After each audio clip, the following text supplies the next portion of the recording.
Everyone tells you the same thing. Just be more confident. Want to make friends? Be confident. Want to get the job? Be confident. Want to find a relationship? Be confident.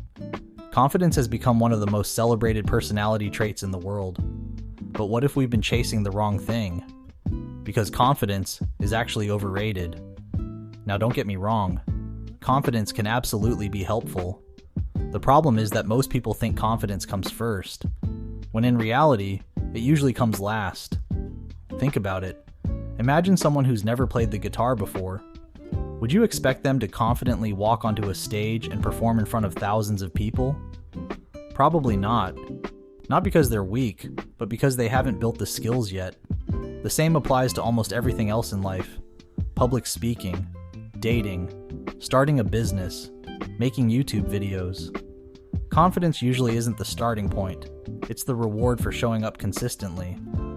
Here's something interesting. Psychologists often talk about something called self-efficacy. This is your belief that you can successfully complete a specific task. Notice how different that is from general confidence.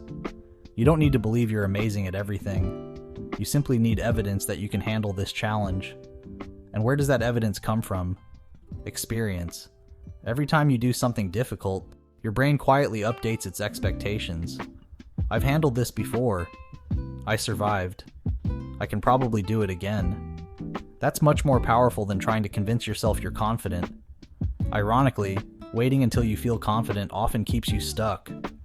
Think about learning to drive.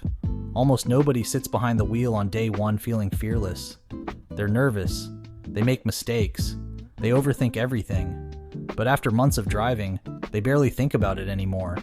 Did they magically become confident? Not exactly. They became familiar. And familiarity feels a lot like confidence. There's another problem with chasing confidence. Sometimes confidence lies. Some of the loudest people in the room aren't the most knowledgeable. Research has repeatedly found that people can appear highly confident even when they're wrong. Meanwhile, someone who quietly knows exactly what they're talking about may underestimate themselves. Confidence and competence don't always grow together. Sometimes they move in completely different directions. So instead of asking yourself, how can I become more confident?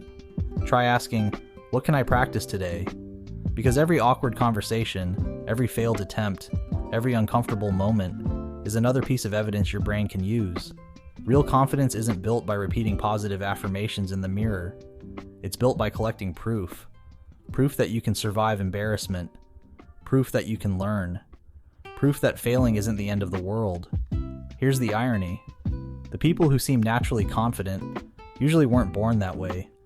They've simply spent years collecting experiences that convince their brain, I've done this before. So if you don't feel confident today, that's okay. You probably don't need more confidence. You probably just need more reps. Because confidence isn't the requirement for taking action. It's often the result of taking action. And once you realize that, you stop waiting and you finally start growing. If you enjoyed this video, don't forget to like, comment, and subscribe, and I'll see you in the next one.